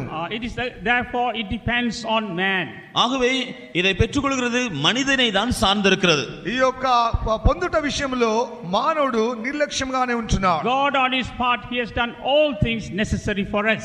தேவன் அவருடைய பகுதியிலே நமக்கு அவசியமான சகல காரியங்களையும் செய்திருக்கிறார். దేవుడు మనకు అవసరమైన ప్రతి కార్యములు చేసి ముగించి ఉంటున్నాడు. But on our part we have to have that desire and we have to have that faith to acquire the things that God has prepared for us. ஆனால் நம்முடைய பகுதியிலோ நம்முடைய ஜீவியத்தில் காணப்பட வேண்டும் என்று தேவன் எதிர்பார்க்கிற இந்த காரியங்களை நம்முடைய விசுவாசத்தின் மூலமாக நம்முடைய வாஞ்சியின் மூலமாக பெற்றுக்கொள்ள வேண்டும். అయితే ఈ కార్యములన్నిటిని కూడా మనలో ఉన్న విశ్వాసం ద్వారా మనలో ఉన్న ఆశ ద్వారా వాటన్నిటిని పొందుకోవాల్సిన అవసరం ఉంటున్నది. Every stage of our life we see there is a filter kept. Filter. நம்முடைய ஜீவியத்தினுடைய ஒவ்வொரு படியிலும் நம்மை அளக்கக்கூடிய அல்லது வடிகட்டக்கூடிய ஒன்று காணப்படுகிறதை பார்க்கிறோம். మన యొక్క జీవితంలో ఒక్కొక్క స్థలంలో కూడా అది వడబడే ఒక అనుభవంలోనికి వస్తుంటున్నది. We must be able to pass through that filter in order to come into that little flock. அந்த சிறு மந்தை காணப்படும் அந்த அனுபவத்துக்குள் வரும்படியாக இந்த நம்ம வடிகட்டுகிற அல்லது சுத்திகரிக்கிறதான இந்த அனுபவங்களின் ஊடாக நாம் கடந்து செல்ல வேண்டும். ఆ యొక్క చిన్న మందలోనికి మనం చేరుటకు గాను వడగట్టే ఒక అనుభవములో అనుదినమును పరిశుద్ధపరచుకునే ఒక జీవితంలోనికి రావాలను. Praise be to God. దేవునికి స్తోత్రం ఉండాలి. దేవునికి స్తోత్రం కలుగుగాక. Some time back I was pondering over this verse. Sometime back I was thinking about it. நான் இந்த வசனத்தை குறித்து சில நாட்களுக்கு முன்பாக சிந்தித்துக் கொண்டிருந்தேன். కొన్ని దినాల ముందుగా నేను ఈ కార్యమును నేను ఆలోచిస్తున్నప్పుడు Here Jesus spoke these words to his 12 disciples. இங்கே இயேசு இந்த வசனத்தை தம்முடைய 12 சீஷர்களிடத்திலே பேசினார். యేసు ప్రభు ఈ యొక్క వచనములనేవి తన 12 మంది శిష్యులతో మాట్లాడుచున్నారు. In the Luke chapter 12 verse 22 when you read we see that he said unto his disciples.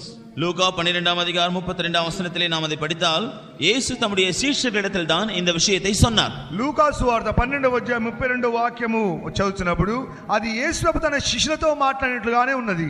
So in one way this little flock refers to the apostles or those who are getting ready for Zion.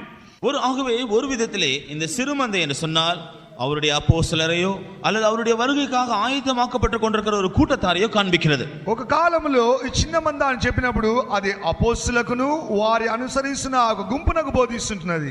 And we know that those who are going to be in Zion they are going to be 144,000 people. நமக்கு தெரியும் சியோனுக்கு போகிறவர்கள் அந்த 144,000 பேர் என்று. సియోను గుంపును మనం చూసినట్లయితే 1,44,000 మంది చూపిస్తున్నది. And we know that the grace period is about 2000 years. இந்த கிருபையின் காலம் கூட ஏறக்குறைய 2000 வருஷங்கள் என்று நாம் அறிந்திருக்கிறோம். కృపా కాలం కూడా ఒక కనీసం 2000 సంవత్సరం వచ్చినాము. And humanly speaking if you divide 144,000 by 2000 years it comes to only about 72 persons per year. 72. இந்த 144,000 பேரை இந்த 2000 வருஷங்கள் கொண்டு வகுத்தால் வருஷத்திற்கு 72% பேர் தான் வருகிறதா நாம் பார்க்கிறோம். ఈ యొక్క 1,44,000 మందిని మనము 2000తో మనం విభాగించినట్లయితే అది సంవత్సరానికి 72% మాత్రమే వస్తున్నది. This is just humanly speaking. We do not know what's God's calculation like. தேவனுடைய கணக்கின்படி அல்ல, நாம் மனுஷிகமான விதத்தில் இதை கணக்கிட்டு பார்த்தால் ஒரு வருஷத்துக்கு இந்த கணக்கின்படி 72 பேர் தான் சியோனுக்காக எழும்புகிறார்கள். ఇది మనుష్య రీతిగా ఆలోచించిన ఒక ఆలోచనది దేవుని వల్ల కలిగినది కాదు. So this shows how few or little this group is going to be. அப்படி என்றால் இந்த மந்தையானது எவ்வளவு சிறியது என்கிறதை நாம் பார்க்கிறோம். అలాగన్నట్లయితే ఈ చిన్న మంద ఎంత చిన్నగా ఉంటుంది అనేది మనం గ్రహించగలుగుతున్నాం. But God is able to prepare that group. ஆனால் தேவனுக்கு ஒரு கூட்டத்தாரை ஆயத்தப்படுத்த முடியும். ఆయనపడి దేవుడు ఒక గుంపును సిద్ధపరచగా ఆయన శక్తిమంతుడై ఉంటున్నాడు. By that we also are able to understand what God expects from us. அதிலிருந்து தேவன் நம்முடைய ஜீவியத்தில் என்ன எதிர்பார்க்கிறார் என்கிறதையும் நாம் அறிந்து கொள்ளலாம். దేవుడు మన నిమిత్తమై ఏది ఇచ్చిస్తున్నాడో దాన్ని మనం గ్రహించుకొనగలుగుతున్నాం. In our lives there are various filters that we have to pass through. நம்முடைய ஜீவியத்திலும் கூட நாம் கடந்து போக வேண்டியதான பலவிதமான வடிகட்டுதலின் அனுபவத்தில் கடந்து செல்ல வேண்டும். మన జీవితంలో వడగట్టే ఒక అనేక అనుభవంలోనికి మెట్టుమెట్టుగా మనం వెళ్ళవలసి ఉంటున్నది. What are the filters that are found in our life? நம்முடைய ஜீவியத்திலே இந்த வடிகட்டும்படியாக காணப்படுகிற அந்த அனுபவங்கள் என்ன? ఈ యొక్క వడగట్టే ఒక అనుభవం అనేది మన జీవితంలో ఏమైంచున్నది? It could be sufferings. அவைகள் ஒருவேளை பாடுகளாக இருக்கலாம். అవి ఒకవేళ శ్రమలై ఉండవచ్చును. It could be the will of God. அல்லது அது தேவ சித்தமாக இருக்கலாம். అది దేవ చిత్తమై ఉండవచ్చును. It could be some trial in our life. நம்முடைய ஜீவியத்திலே வரக்கூடிய சில சோதனைகளாக அவைகள் இருக்கலாம். అది మన జీవితంలో కలుగుచున్న కొన్ని శోధనలై ఉండవచ్చును. We have to go through all these filters in order to be found in that little group.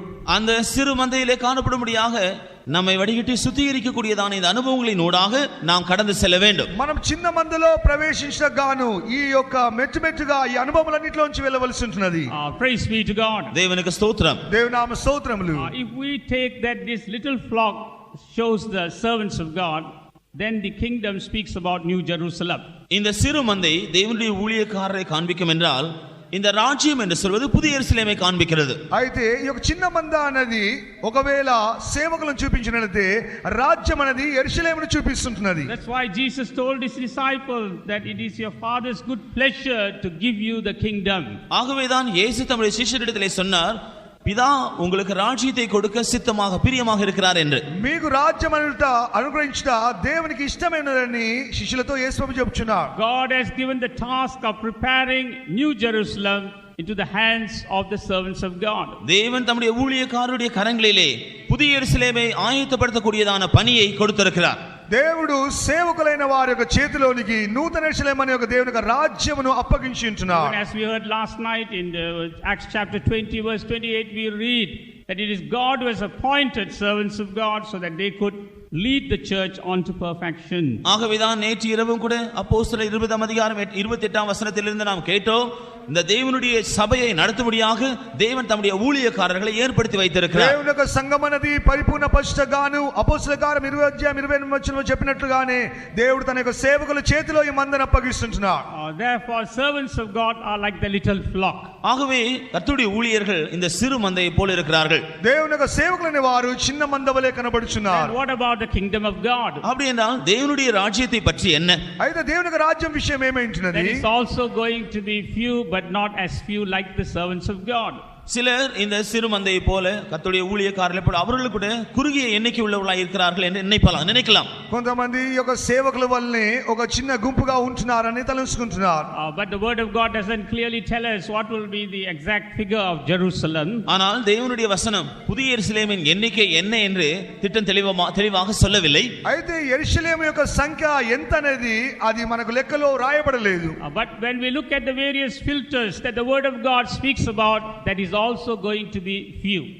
ஆனால் தேவனுடைய வசனத்திலே நாம் கடந்து போக வேண்டிய சுத்திகரிக்கப்படும்படியாக வைக்கப்பட்டிருக்கிற அந்த வடிகட்டுகிற அனுபவத்தை குறித்து சிந்தித்தால் புதிய எருசலேமின் எண்ணிக்கையிலும் கூட ஒரு சிறிய கூட்டத்தார் தான் வருவார்கள் என்று நாம் யூகிக்கலாம். దేవుని యొక్క వాక్యం అనే ఒక జీవితంలో మనం వెలుచున్నప్పుడు ఆ వడగట్టే యొక్క అనుభవాలు మనకు ముందుగా ఉంటున్నప్పుడు ఆ యొక్క యెరూషలేము కూడా ఒక చిన్న గుంపుగానే కనబడుచున్నది. When we turn to Matthew chapter 7, மத்தேயு சுவிசேஷம் 7 அதிகாரம், మత్తయి సువార్త 7వ అధ్యాయం, let's read verses 13 and 14. 13-14 వచనங்கள். 13-14 వాక్యములు.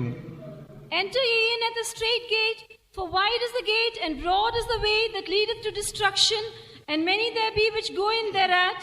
Because strait is the gate and narrow is the way which leadeth unto life, and few there be that find it. இடுக்கமான வாசல் வழியாய் உட்பிரவேசியுங்கள். கேட்டுக்கு போகிற வாசல் விரிவும் வழி விசாலமுமாயிருக்கிறது, அதன் வழியாய் பிரவேசிக்கிறவர்கள் அநேகர். ஜீவனுக்கு போகிற வாசல் இடுக்கமும் வழி நெருக்கமுமாயிருக்கிறது, அதை கண்டுபிடிக்கிறவர்கள் சிலர். ఇరుకు ద్వారమున ప్రవేశించుడి, నాశనమునకు పో ద్వారము వెడల్పును, ఆ దారి విశాలమునై ఉన్నది, దాని ద్వారా ప్రవేశించు వారు అనేకులు. జీవమునకు పోవు ద్వారం ఇరుకును, ఆ దారి సంకుచితమునై ఉన్నది, దాని కనుగొని వారు కొందరే. So these words were spoken for the people who live in the grace period. கிருபையின் காலத்திலே ஜீவிக்கிறதான ஜனங்களுக்கு தான் இந்த வசனங்கள் பேசப்பட்டிருக்கிறது. కృపా కాలంలో జీవిస్తున్న దేవుని యొక్క జనుల గురించి ఈ వాక్కులు పలుకుచున్నవి. And grace period is the period where God is able to give the best to mankind. கிருபையின் காலம்தான் தேவன் தம்முடைய ஜனங்களுக்கு மிக சிறந்த காரியங்களை கொடுக்கக்கூடிய காலம்.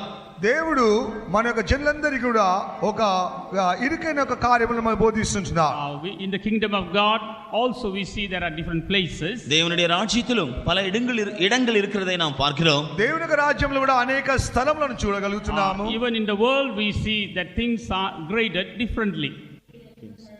Anything. இந்த உலகத்திலும் கூட பலவிதமான வித்தியாசமான காரியங்கள் நாம் பார்க்கிறோம். ఈ లోకంలో కూడా అనేక విధమైన వ్యత్యాసమైన కార్యములు చూడగలుగుతున్నాము. Normally they are divided into 3 groups.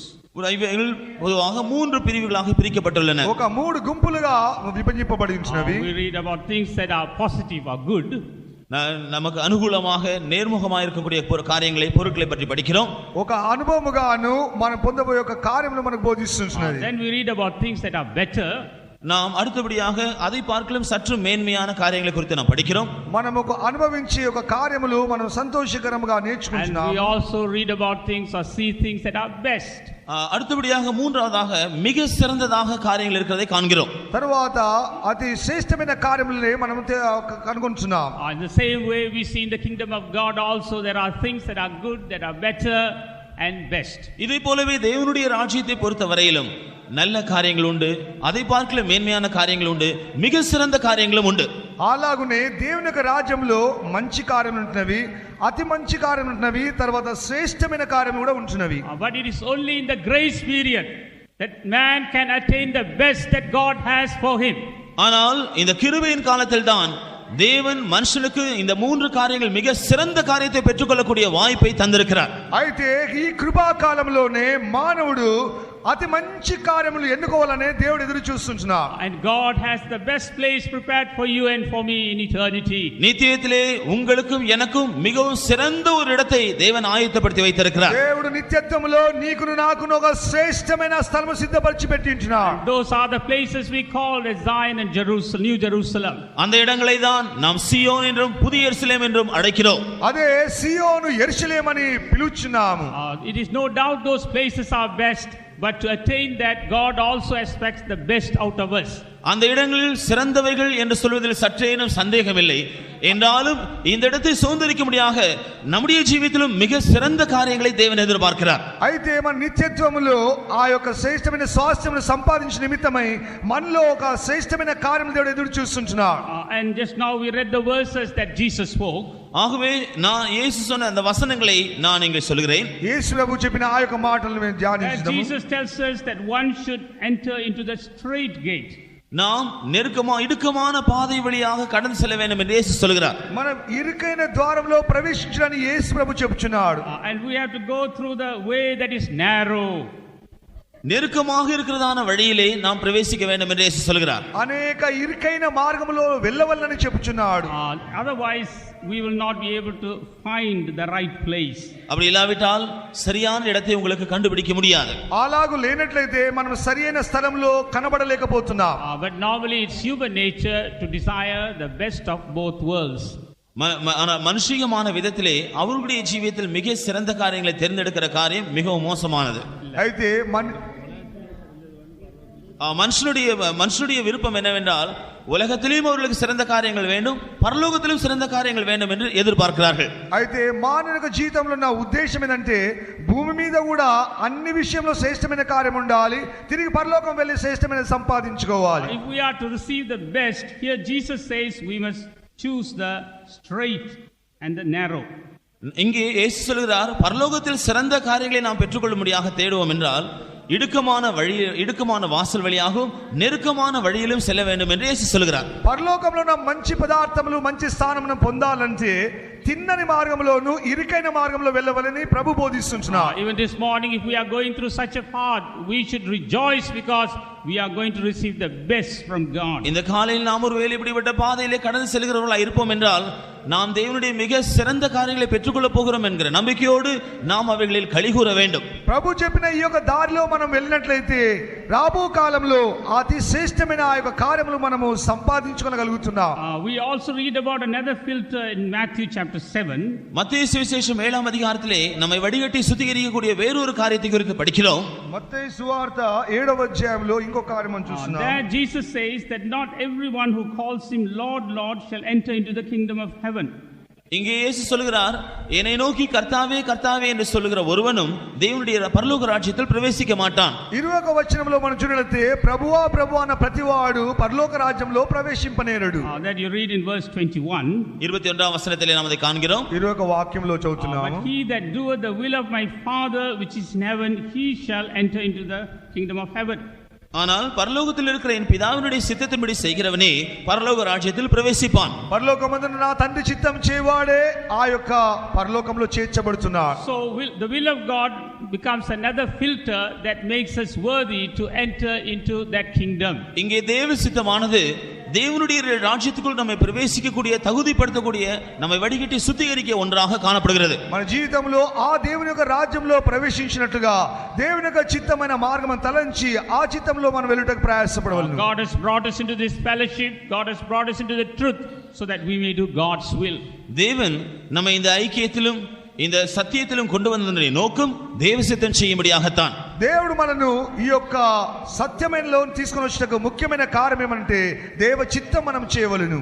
But we know that those who do the perfect will of God will be very few. ஆனால் நாம் அறிந்திருக்கிறோம் பூரணமாக தேவ சித்தம் செய்கிறவருடைய எண்ணிக்கை மிகவும் குறைவுதான். మనకు తెలిసిన విధముగానే పరిపూర్ణమైన దేవ చిత్తం చేసేవారు కొద్ది మందే ఉంటున్నారు. God's desire is that we should be found as one among the few. தேவனுடைய வாஞ்சை என்னவென்றால் அந்த குறுகிய எண்ணிக்கையில் ஒரு ஆளாக நாம் காணப்பட வேண்டும் என்பதுதான். ఆ కొద్ది మందిలోనే మనం కనబడవాలని దేవుడు వాంఛిస్తున్నాడు. We should not be those who are running with the crowd. நாம் கூட்டத்தோடு சேர்ந்து ஓடுகிறவர்களாக இருக்க கூடாது. విశాలమైన మార్గంలో జనులతో మనం పరిగెత్తడం కాదు. We should be those who are aiming at the best that God has for us.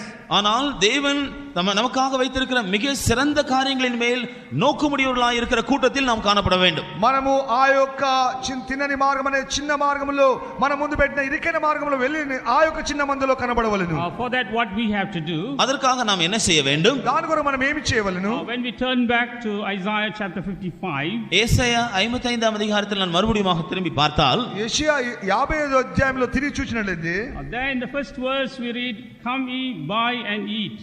நீங்கள் எல்லாரும் வந்து வாங்கி சாப்பிடுங்கள். మీరు వచ్చి కొని భోజనము చేయుడి. The earlier part of the verse says that he is going to give us everything free.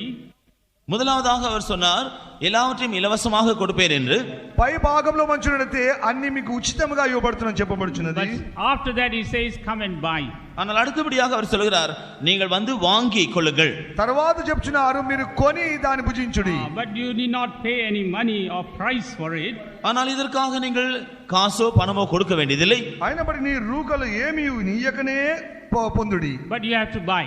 ஆனால் நீங்கள் வாங்க வேண்டும். అయినప్పటికీ నువ్వు కొనవలెను. What do you mean by that? அதன் அர்த்தம் என்ன? దాని అర్థం ఏమిటి? Say if we don't pay anything then we can't say that we have bought a thing. நீங்கள் ஒரு பொருளை வாங்க கிரயம் செலுத்தாவிட்டால் அதை வாங்கினீர்கள் என்று சொல்ல முடியாது. You have to give something, pay something in order to buy something. ஒரு பொருளை வாங்க வேண்டும் என்றால் அதை வாங்க ஒரு கிரயத்தை நீங்கள் கொடுக்க வேண்டும். నీవు ఒక వస్తువును తీసుకొనవల్లంటే దానికి ఏమైనా చెల్లించి దాన్ని తీసుకొనవలను. But here we need not pay money or price. ஆனால் இங்கே நாம் காசோ பணமோ கொடுக்க வேண்டியதில்லை. ఇక్కడ రూకలు గాని ఏదైనా కార్యం ఇవ్వవలసిన అవసరం లేదు. What is it that God expects from us? What is that God expects from us? அப்படி அதிலிருந்து தேவன் நம்முடைய ஜீவிதத்தில் எதிர்பார்க்கிறது என்ன? అయినప్పటికీ దేవుడు మన ఎదురు నుంచి ఏమి ఎదురు చూస్తున్నాడు? We have to surrender ourselves. நாம் நம்மையே அர்ப்பணித்து விட வேண்டும். మనమే దేవునికి అర్పించుకొనవలెను. We have to come to a commitment. நாம் நம்மை முற்றிலுமாய் ஒப்பு கொடுக்கக்கூடிய ஒரு நிலைமைக்கு வர வேண்டும். మన పూర్తిగా సమర్పించుకొనే ఒక స్థానంలోనికి రావాలెను. When we come to a commitment and surrender our lives, God does that work in our lives. நம்மை நாம் முற்றிலுமாய் தீர்மானித்து ஒப்பு கொடுக்கக்கூடியதான ஒரு இடத்துக்கு வரும்பொழுது தேவன் அந்த வேலையை நமக்குள் நிறைவேற்றுவார். దేవుని యొక్క ఉద్దేశం సంపూర్ణంగా మనం సమర్పించుకున్నట్లయితే దేవుడు తన ఉద్దేశం మన జీవితంలో నెరవేర్చువాడైంచున్నాడు. He wants to buy us wholly. அவர் நம்மை முழுவதுமாக கிரயத்திற்கு வாங்கிக் கொள்ள விரும்புகிறார். ఆయన మనలను తన యొక్క విలువ పెట్టి సంపూర్ణంగా కొనవలని వాంఛిస్తున్నాడు. He has already paid the price of us. நமக்காக செலுத்தப்பட வேண்டியதான விலை கிரயத்தை அவர் ஏற்கனவே நமக்காக செலுத்தி இருக்கிறார். మన నిమిత్తమై ఆయన ఇంతకు ముందుగానే విలువను చెల్లించి ఉంటున్నాడు. But now if he is to buy us, we have to surrender and commit our lives. ஆனால் இப்பொழுது அவர் நம்மை வாங்கிக் கொள்ள வேண்டும் என்றால் நாம் மனப்பூர்வமாக அதற்கு நம்மை ஒப்புக் கொடுக்க வேண்டும். ఆయన మనల్ని కొనవలనంటే మనకు మనమే పూర్తిగా ఆయనకు సమర్పించుకోవాల్సి ఉంటున్నది. We may have surrendered our lives at one point of our in our Christian journey. நம்முடைய கிறிஸ்தவ பிரயாணத்திலே ஒரு பகுதியிலே ஒருவேளை நம்முடைய ஜீவியத்தை நாம் கர்த்தருக்கு அர்ப்பணித்திருக்கலாம். ఈ క్రైస్తవ జీవితం అనే ఒక మార్గములో ఒక భాగం మాత్రమే మనం దేవునికి సమర్పించుకోగలుగుతున్నాము. But what is our state today? ஆனால் இன்றைக்கு நம்முடைய நிலவரம் என்ன? అయితే ఈ దినం నీ ఉన్న స్థితి ఏమైంచినది? Have we taken back what we surrendered? கர்த்தரிடத்திலே ஒப்பு கொடுத்ததை மறுபடியுமாக நீங்கள் திருப்பி எடுத்துக்கொண்டீர்களா? ఒకప్పుడు దేవునికి నువ్వు సమర్పించిన కార్యము నువ్వు తిరిగి తీసుకొని ఉంటున్నావా? That be so, this morning God is desiring that we should once again commit ourselves and surrender our lives to him. அப்படி இருக்குமென்றால் இந்த காலையிலே மறுபடியுமாக நாம் தீர்மானம் செய்து நம்மை கர்த்தருடைய கரங்களில் ஒப்பு கொடுக்க வேண்டும் என்று தேவன் எதிர்பார்க்கிறார். అలాగేనైతే ఉదయకాలమున మరొకసారి దేవునికి మనకు మనమే సమర్పించుకోవాలని ఆయన ఎదురు చూస్తుంటున్నాడు. He wants us to surrender our lives to him again. மறுபடியுமாக நம்முடைய ஜீவியத்தை அவருடைய கரங்களில் ஒப்பு கொடுக்க வேண்டும் என்று அவர் விரும்புகிறார். మరొక పర్యాయం కూడా నీ జీవితం ఆయనకు సమర్పించుకోవాలని ఆయన ఎదురు చూస్తుంటున్నాడు. He wants us to surrender our lives to the word of God again. நாம் மறுபடியுமாக தேவனுடைய வசனத்திற்கு நம்முடைய ஜீவியங்களை அர்ப்பணிக்க வேண்டும் என்று அவர் விரும்புகிறார். దేవుని యొక్క వాక్యమునకు మరొకసారి మన జీవితాన్ని అర్పించుకోవాలని ఆయన కోరుకుంటున్నాడు. He wants us to surrender our lives to the Holy Spirit again. பரிசுத்த ஆவியானவருக்கு நம்மை மறுபடியுமாக ஒப்பு கொடுக்க வேண்டும் என்று அவர் எதிர்பார்க்கிறார். పరిశుద్ధాత్మ దేవునికి అనుదినము అప్పగించుకోవాలని మరొకసారి ఆయన ఎదురు చూస్తుంటున్నాడు. That we so he will sanctify us. அப்பொழுது அவர் நம்மை பரிசுத்தப்படுத்துவதை நாம் பார்க்கலாம். అప్పుడే గాని ఆయన మన పరిశుద్ధపరచుటకు మనం చూడగలుగుతుంటున్నాం. That we so he will lead us into an overcoming life. அப்பொழுது அவர் நம்மை ஜெய ஜீவியத்திற்கு நடத்துவதை காணலாம். అప్పుడే జయ జీవితం యొక్క అనుభవమును చూడగలుగుతుంటున్నాం. He will be able to see us as one among that little or a few. அப்பொழுது அந்த சிறு மந்தையிலே ஒரு காலாக நாம் காணப்படக்கூடிய ஒரு நிச்சயமுடையவர்களாய் நாம் நம்மை காணலாம். అప్పుడే గాని ఆ యొక్క చిన్న మందలో మనం చేరతామని ఒక నిశ్చయత మనకు కలుగజేయబడుతున్నది. Jesus is coming for that little flock. இயேசு கிறிஸ்து அந்த சிறு மந்தைக்காக திரும்பி வரப்போகிறார். యేసు ప్రభు ఆ యొక్క చిన్న మంద కొరకే అతి త్వరగా రాబోతుంటున్నాడు. For that purpose that he is dealing with us every day. இந்த நோக்கத்தோடு தான் அவர் அனுதினமும் நம்மோடு இடைப்பட்டுக் கொண்டே இருக்கிறார். అయితే అనుదినం కూడా మన యొక్క జీవితంలో మనకు మనమే అర్పించుకుంటూ వెళ్ళవలెను. This morning the Lord has been speaking to us with that purpose. இந்த நோக்கத்தோடு தான் இந்த காலையிலும் தேவன் நம்மோடு பேசிக் கொண்டிருக்கிறார். ఆ ఉద్దేశంతోనే ఉదయ కాలమున దేవుడు మనతో మాట్లాడుతూ వచ్చినాడు. Let us rededicate our lives this morning. ஆனபடியால் இந்த காலையிலே நாம் எல்லாரும் நம்முடைய ஜீவியத்தை மறுபடியுமாக பிரதிஷ்டை செய்வோமாக. అందుకని ప్రియమైన వారలారా ఈ ఉదయ కాలమున మరొకసారి మన జీవితంలో ఆయనకు ప్రతిష్ఠించుదుకునుగాక. Let us see whether we have the experience of springing of water. நம்முடைய ஜீவியத்திலே ஊறுகிறதான நீரூற்றின் அனுபவம் இருக்கிறதா என்று நாம் காண்போம். నీటి యొక్క ఊటే పొందే ఒక అనుభవమును మన జీవితంలో ఉదయ కాలమున సంపాదించుకొనవలెను. Let us see whether the abundant life is flowing out of us.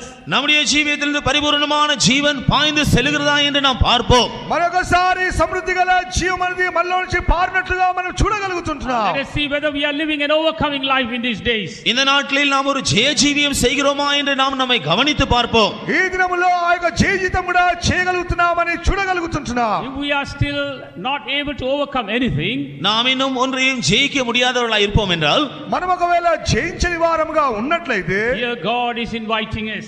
தேவன் நம்மை இந்த அழைக்கிறார். Jesus is inviting us. இயேசு நம்மை அழைக்கிறார். దేవుడు మనల్ని పిలుచున్నాడు. He says, come and drink of this water freely. அவர் சொல்கிறார், நீங்கள் வந்து இலவசமாக இந்த தண்ணீரை பருகுங்கள். ఉచితముగానే నా యొద్దకు వచ్చి ఈ యొక్క దప్పిక తీర్చుకోమని చెప్తున్నాడు. Let us believe the words of Jesus. இயேசு கிறிஸ்துவின் வார்த்தைகளை நாம் விசுவாசிப்போமாக. యేసు యొక్క మాటలను ఉదయకాలం మనం విశ్వసించవలెను. He suffered so much so that he may gather the little flock unto himself. அப்படி என்றால் அவர் வரும்பொழுது அந்த சிறிய மந்தையிலே காணப்படுகிறவர்களாய் இருக்கும்படி நம்மை சேர்த்துக் கொள்வார் என்கிறது நிச்சயமாகும். ఆయన వచ్చినప్పుడు ఆ చిన్న మందలో మనం చేర్చబడతామని ఒక నిశ్చయం మనకుంటున్నది. For that purpose he is moving in our midst. அந்த நோக்கத்தோடு அவர் இந்த வேளையில் நம்முடைய மத்தியில் உலாவிக் கொண்டிருக்கிறார். ఆ యొక్క ఉద్దేశం అనేది ఇప్పుడు మన మధ్యలో సంచరిస్తుంటున్నది. Shall we all be on our knees for a moment? சில நிமிஷங்கள் நாம் எல்லாரும் முழங்கால் நிற்போமாக. ప్రతి వారు ఒక నిమిషం కళ్ళు మూసుకొని మోకరించండి. Let us look at our lives from the light of the word of God. தேவனுடைய வசனத்தின் வெளிச்சத்தில் நாம் நம்முடைய ஜீவியத்தை நிறுத்தி பார்ப்போமாக. దేవుని యొక్క వాక్యం మన వెలుగులో ఒక పర్యాయం మన జీవితమును పరిశీలించి చూచుకొనవలెను. Which part of our life we are lacking? நம்முடைய ஜீவியத்தினுடைய எந்த பகுதியிலே நாம் குறைவுபட்டிருக்கிறோம்? ఈ విషయంలో మన జీవితంలో ఏదైనా కొరత ఉంటున్నదా? God of all perfection is in our midst. சகல பூரணம் உள்ளதான தேவன் நம்முடைய மத்தியில் இருக்கிறார். సర్వ సంపూర్ణమైన దేవుడు కృపా సంపూర్ణుడు మన మధ్యలో ఉంటున్నాడు. God of all grace is in our midst. சகல கிருபையும் பொருந்தின தேவன் நம்முடைய மத்தியில் இருக்கிறார். సర్వ కృపానిధి దేవుడు మన మధ్యలో సంచరిస్తున్నాడు. Whatever state you may be in, நீங்கள் எந்த நிலைமையில் இருந்தாலும் சரி, ఈ ఉదయకాలం నువ్వు ఏ స్థితిలో ఉన్నప్పటికీ సరే, He is here to help you. அவர் உங்களுடைய ஜீவியத்தில் வல்லவராய் இருக்கிறார் உதவி செய்ய. ఆయన నీ జీవితంలో నూతన He is going to శక్తిమంతుడైన renew you right now. அவர் உங்களை இப்பொழுது புதுப்பிக்க போகிறார். ఇప్పుడే దేవుడు నిన్ను నూతన He wants to పరచబోతున్నాడు. fill you with His grace more and more. அவர் உங்களை இன்னும் அதிகமாக அவருடைய கிருபையினாலே நிறைக்க விரும்புகிறார். ఆయన అత్యధికమైన కృపను ఈ ఉదయకాలంలో నిన్ను He wants to నింపబోతున్నాడు. fill you with His power more and more. அதிகமாக அவருடைய வல்லமையினால் உங்களை நிறைக்க விரும்புகிறார். ఆయన శక్తి చేత నిన్ను అధికముగా He నింపబోతున్నాడు. wants to transform you as a little flock right now. அவர் உங்களை மறுரூபமாக்கி இப்பொழுது அந்த சிறுமந்தையாய் மாற்ற விரும்புகிறார். ఆయన నిన్ను రూపాంతరపరిచి చిన్న మందగా మార్చబోతున్నాడు. Even right now the Lord is touching you. இப்பொழுது கர்த்தர் உங்களை தொட்டுக்கொண்டு இருக்கிறார். ఈపే ప్రభు నిన్ను ముట్టించునే ఉన్నాడు. Receive the blessings of God. தேவனுடைய ஆசீர்வாதங்களை பெற்றுக்கொள்ளுங்கள். ఈ ఉదయకాలం దేవుని ఆశీర్వాదములు పొందండి. May the Lord bless you all. கர்த்தர் உங்களை ஆசீர்வதிப்பாராக. దేవుని ఆశీర్వదించును గాక.